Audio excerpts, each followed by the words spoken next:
In this video, I'll be demonstrating a stepwise serial dilution through 1 to 2 port dilution, and the other part of the video will be demonstrating how to create a standard curve graph. I will show a stepwise serial dilution through 5 steps. We have clear glass, so we could use a spectrophotometer to determine the absorbance. And we're starting off with 10 millimeters of our original stock solution. And also, the next 4 glasses are filled with 5 millimeters of water. This will be used to mimic a spectrophotometer by measuring our absorbance of our original stock solution. Beep, beep, beep. And according to the spectrophotometer, it says that our absorbance value is 0.80, and I'll be putting the absorbance value of each step in here so we could later do our standard best fit graph. After finding our absorbance rate for the first concentration, the original concentration, we will then use a transfer pipette to take 5 millimeters from the original 10 millimeter solution and add it to the next tube.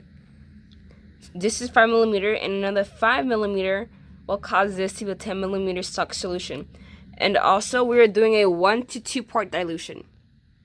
Transferring our 5 millimeter from this solution to this one, we will then cover it with a parafilm and gently invert it to mix the solution. When mixed, we will use the spectrophotometer to measure the absorbance value of it again. Beep, beep, beep. And the absorbance value we got was 0.4. We will do the same thing again and use a transfer pipette and move 5 millimeters from this to this, which contains also 5 millimeters of water. After transferring with pipette, we will then again cover it with parafilm and gently invert it to mix the solution. We do not gently mixing. We will measure the absorbance value again. Beep, beep, beep, beep.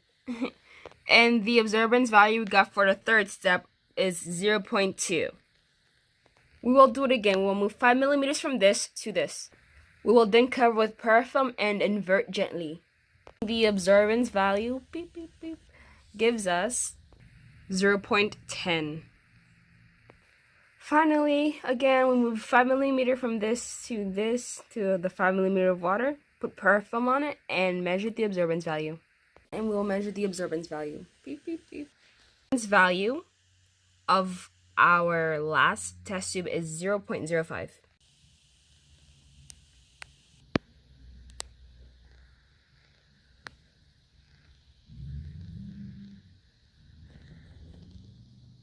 Our unknown sample is 0.25.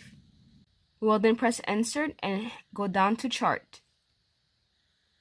We will go over to chart type and scroll down until we see scatter. And head over to customize and give a graph a better title, such as absorbance versus concentration. We head over to series and select trend lines. This gives us this line of best fit. Scroll down more to see label and select use equation. This gives us the equation of the line of best fit, which is this one. And we will select show R2 squared to give us our line of accuracy. We will then go back to chart and axis titles to give our X and Y axis a title. And this is how you create the standard curve graph. And we will use the equation to find our unknown concentration by plugging in the 0.25 into this equation, and I'll show you. And I set up the equation for us. This is our unknown absorbance, and we'll plug it into this equation. So originally there was a number here, we'll transfer it over here, but since there isn't, we're fine. So all we have to do right now is divide it by 2. Get that our unknown concentration is 0.125.